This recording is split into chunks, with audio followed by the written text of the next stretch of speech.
Okay मैं बता रहा हूँ, ठीक है लिखो, मैं दोबारा करा देता हूँ। हो गया, ये आर्टिकल वाला आ गया और क्लास में मैं भी शेयर कर दूंगा थोड़ी देर से। चलो अब शुरुआत करें, चलिए जी आओ। देखो मेरे भाई, अब एक सवाल जो बार बार आपके मन में आ रहा है, क्या मुझे ये चीज करनी है, क्या ये मुझे चीज नहीं करनी है, पहले समझ लो। आपको एटलस की बुक लेनी है तो एटलस की बुक अगर आपके पास है, अगर एटलस की बुक आपके पास है तो ओके है, न्यू परचेज नहीं करनी है, न्यू परचेज मत करना, क्योंकि 400 रुपए की किताब है, मैं आपको सजेस्ट नहीं करूंगा, क्यों पैसा खराब किया, है ना। नो डाउट बुक अच्छी है, अगर लेना चाहो, मतलब जिसको पैसे का कोई इशू नहीं है। देखो हर बच्चे की लाइफ अलग अलग है, किसी बच्चे को पैसों का इशू है, किसी को नहीं है, तो मैं उन लोगों के लिए कह रहा हूँ, अगर लेना चाहो तो ले सकते हो, नहीं लेना चाहो तो कोई बात नहीं, ठीक है। नंबर 2, अब सर नोट्स बनाने का एक इशू आ रहा है, आपको वो हमेशा बोलता हूँ कट एंड ड्रॉ की बुक लेनी है, कट एंड ड्रॉ की एक बुक आती है, वो वाली बुक लेनी है, कट एंड ड्रॉ की बुक लेनी है। इस बुक में ही आपको मेरे साथ मैपिंग ड्रॉ करनी है, इस बुक में ही आपको मैपिंग ड्रॉ करनी है। अब रही बात सर ज्योग्राफी के नोट्स मुझे बनाने हैं कि नहीं बनाने, मैं तुमको ऐसे समझाता हूँ ना, जब ऐसे बोलता हूँ कि मेरे पास टोटल इतने अक्षांश है, इतने लेटीट्यूड हैं, 179 है, 181 है, 111 किलोमीटर का गैप है, तो बस ऐसे ही इतना ही लिखना है तुम्हें, ठीक है, ऐसे ही लिखना है। तुम ऐसे मत लिखो कि लेटीट्यूड ऐसे प्रॉपर लगा लगा, नहीं, क्योंकि मैं आपको क्लास नोट्स तो दे ही रहा हूं, क्लास नोट्स तो मैं दे ही रहा हूं, क्लास नोट्स के साथ साथ आपको एक हैंड रिटन नोट्स भी दूंगा, हैंड रिटन नोट्स भी दूंगा। अब हैंड रिटन नोट्स में, क्लास नोट्स में, ये आपके रफ नोट्स हैं जो आप क्लास के तुरंत बाद रिवाइज करोगे, दीज आर रफ नोट्स जो आपके पास लिखे हो। एक कॉपी बना लो ज्योग्राफी की, उसमें मेरे साथ साथ थोड़ा थोड़ा लिखते रहो, थोड़ा थोड़ा लिखते रहो, बस इतना ही लिखना है। तुम बहुत ज्यादा वो करते हो कि मैं एकदम कॉपी सजा सजा के नोट्स, भाई नहीं सजानी है कॉपी यार, जब मैं तुम्हें दोनों चीज दे रहा हूं तो तुम क्यों कॉपी सजाने में लगे हो। एक रफ नोट्स बनाने में कितना ही समय लगता है, मैं हर स्लाइड के बाद बोलता रहूंगा लिख लो, तो लिख लिया करो उसको, आज के बाद मैं बोल दिया करूंगा, ठीक है। सर मैं बहुत गरीब हूं, सारे पैसे खत्म हो गए, तो एक काम करना मेरे भाई, दुकान पे जाना, 1 रुपए का मैप आता ब्लैंक, उसको खरीद लेना, ठीक है। 10 रुपए लगा के 10 मैप ले आना, जिसके अंदर 5 पॉलिटिकल मैप ले आना इंडिया के, और 5 फिजिकल मैप ले आना। पॉलिटिकल मतलब जिसमें राज्य बने होंगे, और फिजिकल मतलब जो ब्लैंक जैसा नजर आएगा तुम्हें। ये 10 रुपए के ले आना, इतना तो मेरे ख्याल कर ही लोगे, ठीक है। लाइव है कि क्लास, बिल्कुल लाइव है मेरे भाई, इतना कर लोगे। हाँ मैं लिखने का टाइम दे दिया करूंगा। पॉलिटिकल प्रिंटर नोट्स आज मैंने दे दिए हैं, वो उसको स्कैन कर रहे होंगे, आई थिंक 1 या 2 दिन में आपके ऐप में दिख जाएगा। मैंने लिख दिया है, एटलस की बुक अगर है तो ओके है, नहीं नहीं खरीदनी है, जरूरी नहीं है, ठीक है। लगभग 137 पेज के आसपास है, इसके ज्यादा ही ऊपर नीचे होगा। चलिए, अभी तक जो मैंने कल बात की थी मैं वहीं पे आ रहा हूं। हमने कल बात की थी लेटीट्यूड लॉन्गिट्यूड के बारे में, आप कह रहे हैं सर थोड़ा सा इशू रहा है, समझने में कुछ चीजें रह गई हैं, मैं बता देता हूं, एक बार हल्का सा दिमाग में रख लो। वैसे वो वाला कंसेप्ट मैंने सिर्फ आपको समझने के लिए ज्यादा बता दिया था, ठीक है। अगर किसी को बहुत ऐसे इशू और नहीं आ रहा समझ में, कोई एफर्ट इतना दिल पे मत लो। देखो मैंने आपको ना सबसे पहले ये बात बोली थी कि मैंने यहां से एक लाइन खींची है, 90 डिग्री का कोण बनाया है, और हर कोण से मैंने एक लाइन खींच ली। जैसे मैंने 0 डिग्री यहां खींची है, ये 1 डिग्री यहां होगी, 2 डिग्री की ऐसे होगी, 3 की ऐसे होगी, मतलब ऐसे सपोज करे चलो ऐसे लाइन खींच रही है, यहाँ से लाइन थोड़ी टेढ़ी जा रही होगी, लेकिन अब सपोज करे चलो ऐसे लाइन आ रही है, और ऐसे लाइन करते करते यहाँ पे कितना है 90 डिग्री का, यहाँ पे कितना है 0 डिग्री का, ऐसे ही तो चल रहा है, ऐसे ही तो चल रहा है। तो मैंने कहा जो हम रिंग पकड़ते हैं ना कि वो गोल रिंग कैसे है, वो गोल रिंग कैसे है, तो गोल रिंग का मतलब ये लाइन ऐसी खींची गई होगी, ऐसे सर्कल घुमा दो, ये लाइन ऐसे खींचो, सर्कल घुमा दो, यहां से ऐसे सर्कल घुमा दो, यहां से ऐसे सर्कल घुमा दो, यहां से सर्कल घुमा दो, यहां से सर्कल, तो ये जो सर्कल मुझे घूमता हुआ नजर आ रहा है इन लाइनों के ऊपर, इसी को लेटीट्यूड बोला जाता है। इसी को क्या बोला जाता है, इसी को लेटीट्यूड बोला जाता है। तो मतलब मेरा कहने का ये मतलब है कि जब भी मैं लेटीट्यूड लिखता हूं, जब भी मैं अक्षांश लिखता हूं, तो मुझे पता है मैं किन लाइनों के बारे में बात कर रहा हूं।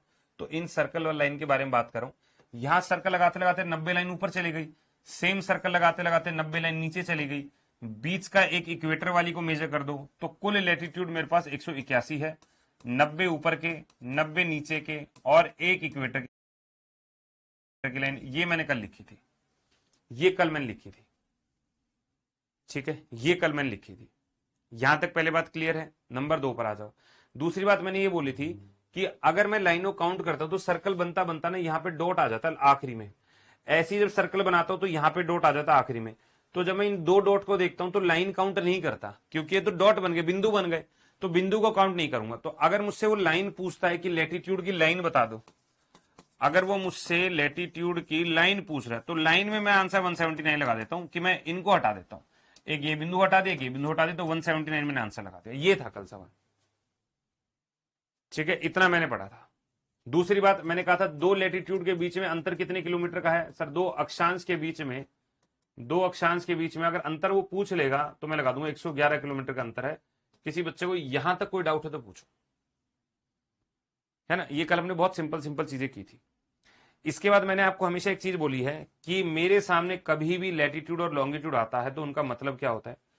अगर कभी भी मेरे सामने लैटिट्यूड आएगा, कभी भी मेरे सामने लॉन्गिट्यूड आता है, तो इन दोनों का काम क्या होता है एक साथ बोलने का। मैंने कहा अगर इन दोनों को एक साथ बोलने का काम यह है कि मैं किसी भी जगह की एग्जैक्ट लोकेशन अगर मैं बता दूं, अगर मैं किसी भी जगह की एग्जैक्ट लोकेशन बता दूं तो मुझे अक्षांश देशांतर पता होने चाहिए।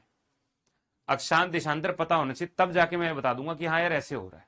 ये वाली बात थी।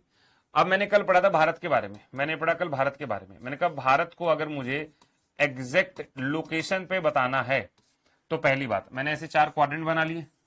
मैंने कहा सर इंडिया यहां कहीं है, तो मैंने यहां लोकेशन क्या, इक्वेटर के ऊपर और जीएमटी के बराबर में। तो मैंने लोकेशन क्या लिख दी, मैंने कहा भारत की लोकेशन नॉर्थ ईस्ट है। भारत की लोकेशन कैसी है मेरे भाई? उत्तर पूर्वी लोकेशन है। ये बात मैंने कल भी बताई थी। बोलो, इतनी सी बात तो मुझे कल पता लगी, नॉर्थ ईस्ट है। यस और नो? ये वाली बात ठीक है। नंबर 2 पे आ जाएगा। इसके बाद मैंने यहां से लोकेशन जब याद की थी, मैंने कहा 37 डिग्री 6 से लेकर 37 डिग्री 6 से लेकर 8 डिग्री 4 नॉर्थ, ये भारत का अक्षांश है, लेटिट्यूड है, भारत का अक्षांश है, मैंने याद किया था।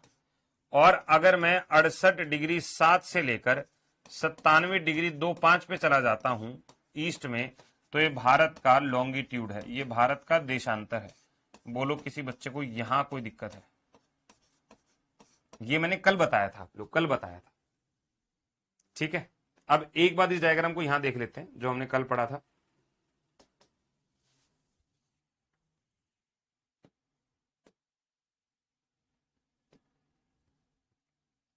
ये लोकेशन देखें।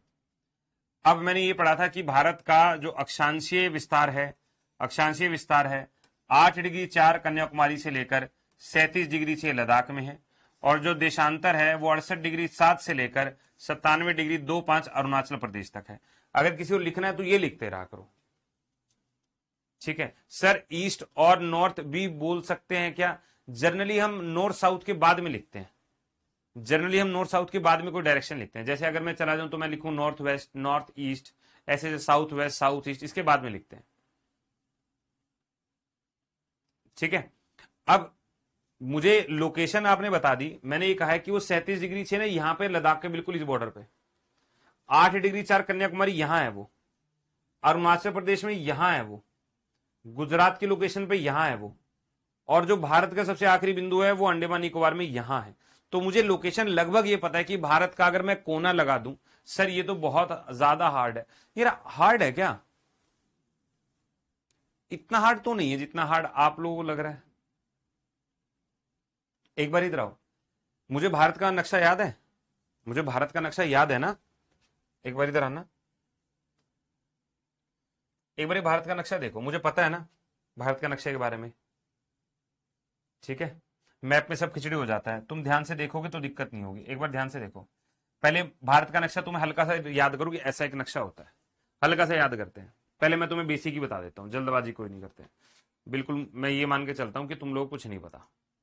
ठीक है, मैं ये मान के चलता हूं तुम लोग एकदम कोरा कागज हो। ठीक है, देखो मेरे भाई, ये भारत का नक्शा में ऐसे दिखाई देता है, ध्यान से सुनना। जब मैं इस भारत के बारे में बात करता हूं, मैंने कहा हमें भारत दिखाई दे रहा है, तो पहली चीज मैं क्या करूंगा, ध्यान से सुनना। हम कहते हैं भारत जो है वो एशिया कॉन्टिनेंट का पार्ट है।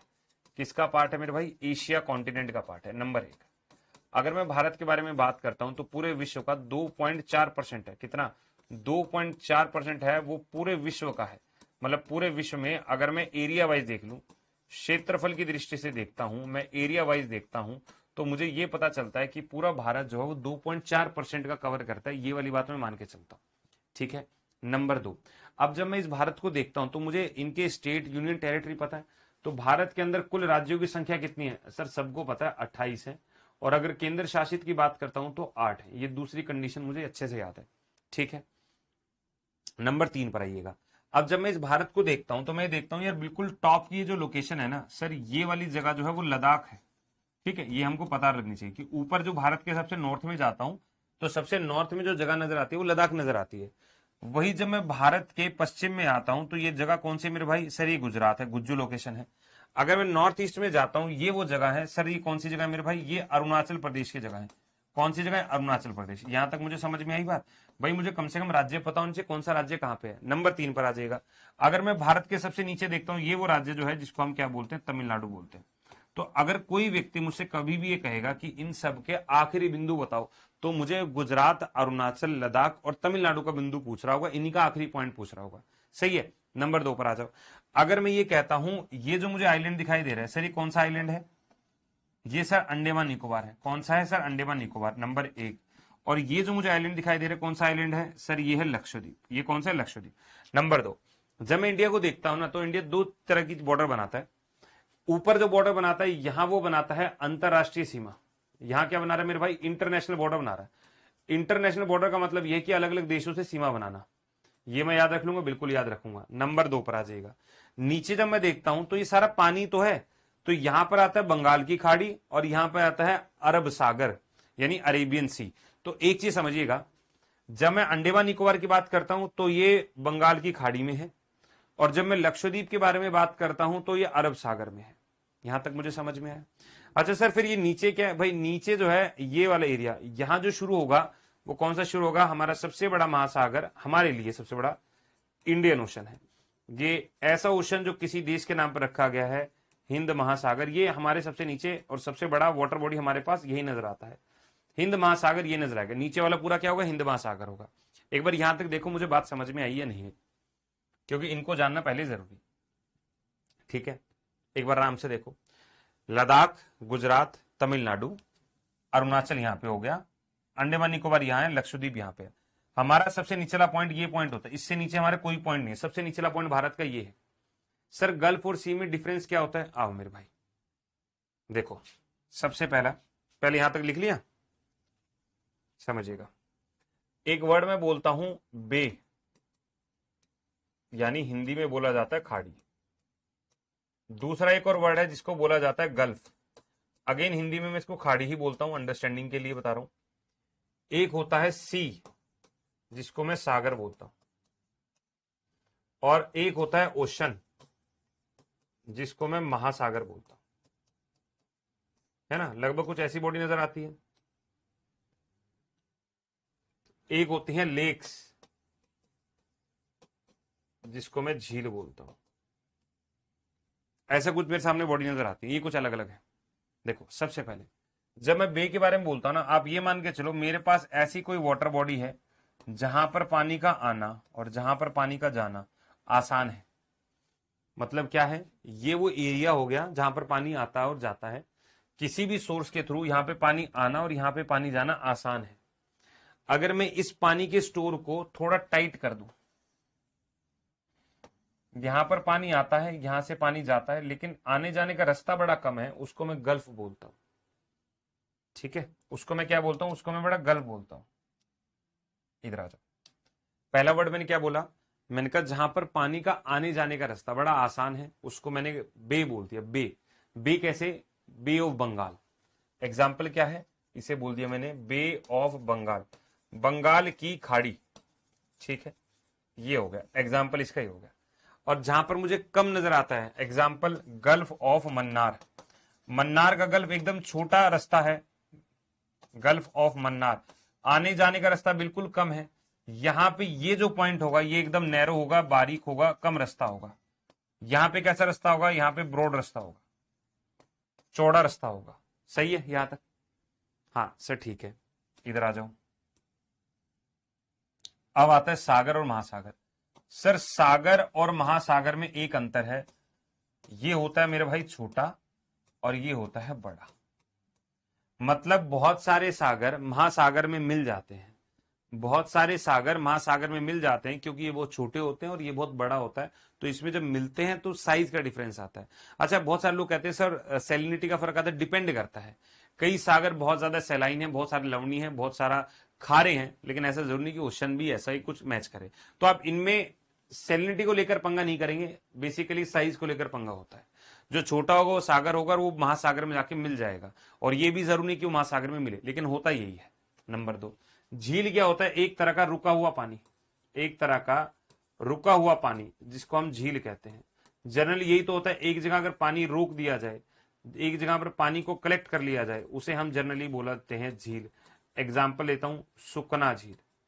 सुकना झील कहां पर पड़ती है? ये पड़ती है चंडीगढ़ में। बहुत बड़ी झील है, मतलब ऐसा लगे तुम्हें नदी देख रहे हो, लेकिन वो रुका हुआ पानी होता है। जनरली उस पानी के अंदर हम इनटेक आउटटेक का काम करते हैं, किसी से कनेक्ट कर देंगे पानी निकाल देंगे, किसी में जोड़ देंगे पानी डाल देंगे, वैसा होता है। तो ऐसा इन चीजों को हम झील बोलते हैं। अभी मैंने क्या वर्ड पढ़े? अभी मैंने 4-5 वर्ड पढ़े, एक बार देखो कोई डाउट है तो। बे आने जाने का रास्ता बड़ा, गल्फ रास्ता कम, सागर छोटा, महासागर बड़ा। और अगर झील के बारे में बात करते हैं तो रुका हुआ पानी को जनरली हम झील कहते हैं, और छोटे एरिया में यानी गांव में देहात में उसको हम जोड़ तालाब ये बोल देते हैं। ठीक है, अब आते हैं वापस से। अब मैं यहां पे था, मैंने सारे एरिया देखे। अब मैं दूसरे पॉइंट में बात करता हूं कि अगर मैं उत्तर से यानी मैं लद्दाख पे हूं, यहां से ट्रेवल करता करता करता करता करता यहां आ जाऊं, इसको हम बोलते हैं कि नॉर्थ से साउथ तक जाना। इस कॉरिडोर को, गलियारे को बोला जाता है नॉर्थ साउथ कॉरिडोर। ये एक तरह का गलियारा है या रास्ता समझ लीजिएगा। तो इस रास्ते की कुल लंबाई है 3214 किलोमीटर। यानी जनरली हम लोग ऐसे बात करते हैं, कश्मीर से कन्याकुमारी 3214 किलोमीटर है। सर समंदर क्या होता है? सागर को ही समंदर कहते हैं। गाने में समंदर तू किनारा मैं, तो वो वही है। पोन्स, तालाब, झील, जोड़ वो एक ही है। नदियां जो होती है वो फ्लो करती रहती है, अगर उस पानी को रोक दूं मैं तालाब बना दूंगा। ठीक है सर, लेक्स का पानी गंदा नहीं होता, मैं फिर से कह रहा हूं पानी का आने जाने का सोर्स होता है। ठीक है, और कई बार क्या होता है, इनबिल्ड पानी आता रहता है, नीचे से पानी आता रहता है बहुत सारे। जैसे नैनीताल झील है, ठीक है, नैनीताल झील है, नीचे से ही पानी आ रहा है, किसी कनेक्ट नहीं है, ऐसा वाला। ठीक है सर, कट एंड ड्रॉ के, अगर कट एंड ड्रॉ बुक ले ली तो फिर वो 1 रुपए वाले क्यों लोगे? इधर आ जाओ। तो मैंने क्या बोला, अगर मैं उत्तर से दक्षिण ट्रेवल करूंगा तो कितना ट्रेवल? 3214 किलोमीटर। अगर मैं पूर्व से पश्चिम ट्रेवल करता हूं, यानी मैं गुजरात से अरुणाचल चला जाऊं, इसे बोलेंगे east west corridor. East west corridor. अगर मैं यहां पे ट्रेवल करता हूं तो कुल किलोमीटर कितना? 2933 किलोमीटर। बोलो जी, इतनी सी बात मेरे दिलो दिमाग में गई। ठीक है, 2-3 चीजें गई दिमाग में, अब थोड़ा आगे बढ़ा जाए। आओ थोड़ा और समझते हैं इसको। अब यहां पे तो आए नहीं हम लोग, अभी इधर आएगा। अब हम ना जब भी मैप को पढ़ते हैं तो बार बार एक सवाल आता है, आखिरी बिंदु कौन? सर महासागर कितने हैं? महासागर 5 है, ये मैंने पहली क्लास में बताए थे। ठीक है, इधर आओ जरा। सर आप किस स्टेट से हैं? चक दे इंडिया, मैं इंडिया से ही हूं। ठीक है, बाकी अगर स्टेट वाइज बात करें तो आई एम फ्रॉम हरियाणा। ठीक है, चलो आप सब लोग लिखना, आप कौन कौन सी स्टेट से हो, आप सब जल्दी से लिखो। आप कौन कौन सी स्टेट से हो एक बार लिखना जरा, हम देखें क्लास में कितना वर्सटाइल क्लास चल रही है, कितना डाइवर्स है हमारे यहाँ का कल्चर। एक बार लिखना फटाफट से हर बच्चा।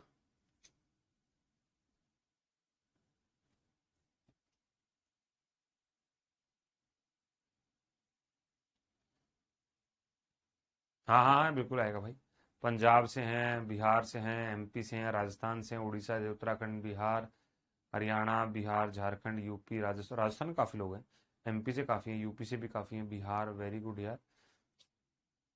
यूपी वाले हैं, बिहार वाले हैं, बिहार बिहार के ज्यादा हैं, एमपी बिहार काफी हैं, उड़ीसा के काफी हैं, यूपी वेरी गुड, एमपी क्या बात है मेरे भाई। यूपी कानपुर से हैं, अंडे अंडे निकोबार झूठे।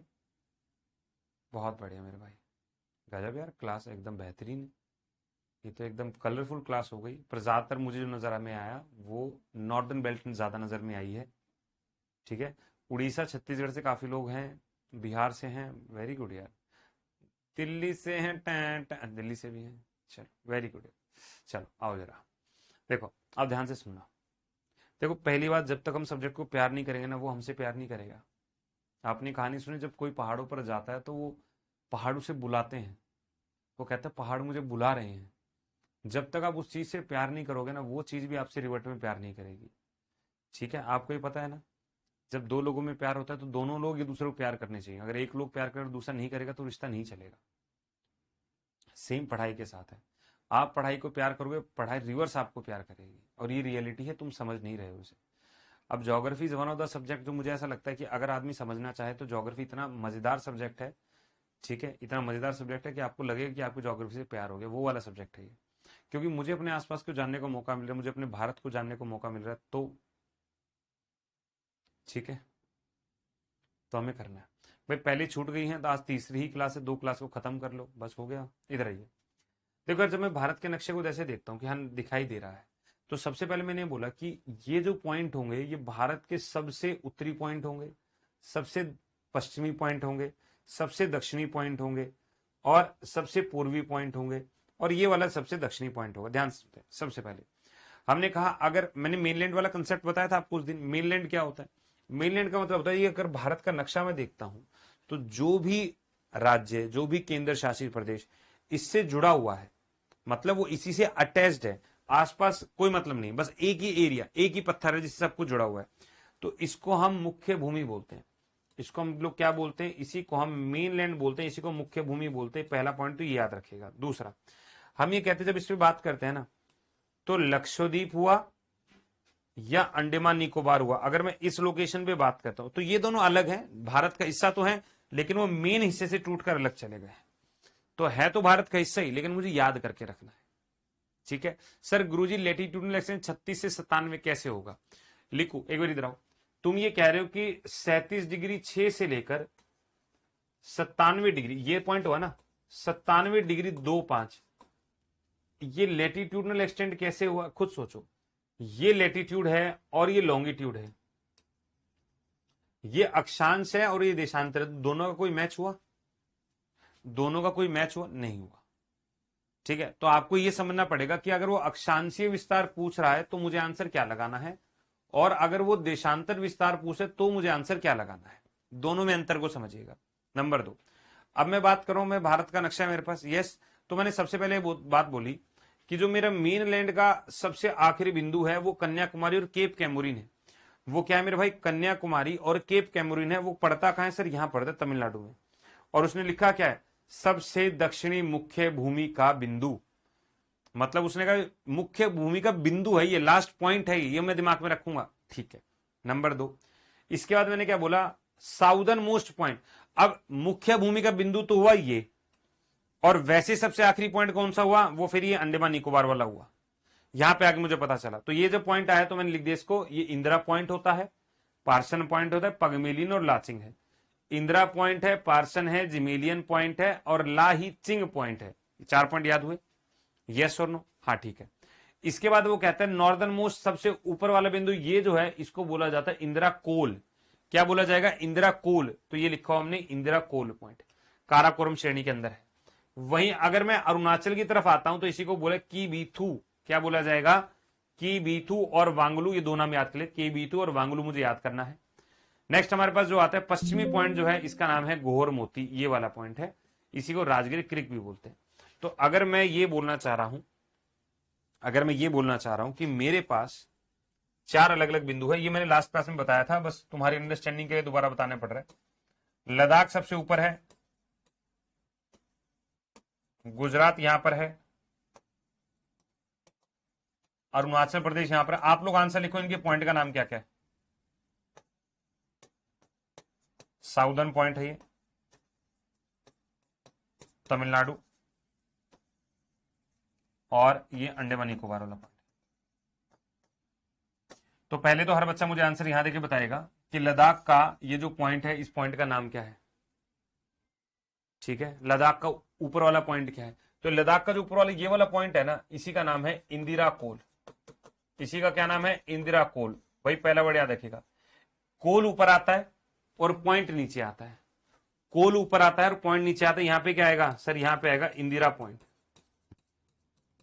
दूसरा यहां पे वर्ड कौन सा था, पार्सन पॉइंट, जिमेलियन पॉइंट या पगमेलियन पॉइंट, जो आपको अच्छा लगता है। अगर मैं गुजरात के बारे में बात करता हूं तो यहां पे आता है गोहर मोती। अगर मैं अरुणाचल के बारे में बात करता हूं तो यहां पे क्या आता है, की बीथू। अगर मैं तमिलनाडु के बारे में यहां पे बात करता हूं तो यहां पे आता है कन्याकुमारी, और कन्याकुमारी ना मिले तो केप कैमोरिन हो सकता है। बस ये तो मुझे याद करना था। बहुत बढ़िया, हो गया भाई याद, बड़ा सिंपल सा था। अगर मैं आपसे कहता हूं मुझे लद्दाख से लेकर यहां तक आने कितना किलोमीटर कवर करूं, मैं लद्दाख से आ रहा हूं तमिलनाडु तक, कितना किलोमीटर कवर करूं मैं, कितना किलोमीटर कवर करूं, एक बार कमेंट करना। समंदर में 3214 किलोमीटर, गुजरात से अरुणाचल कवर करूं कितना किलोमीटर, कितना किलोमीटर, क्लास में टेंटिव होके बैठना है। 2933 किलोमीटर। क्या मैं इतना याद नहीं कर सकता, बोलो जी।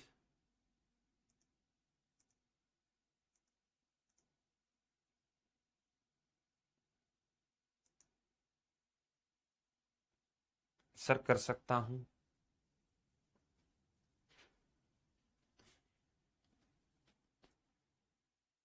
ठीक है, चलो तो आज इतना ही क्लास कर लेते हैं यार, कल इसको कंटिन्यू करेंगे यहीं से, क्योंकि मेरे 9 बजे वाईटी पे फिर वो बच्चे सारे परेशान होते हैं। तो ये वाली पीडीएफ जो है मैं आप लोगों को शेयर कर दूंगा। आज तो बहुत कम ही हो पाया, कल मैं कोशिश करूंगा इसको 1.5 घंटे की क्लास करूं, थोड़ा सा काम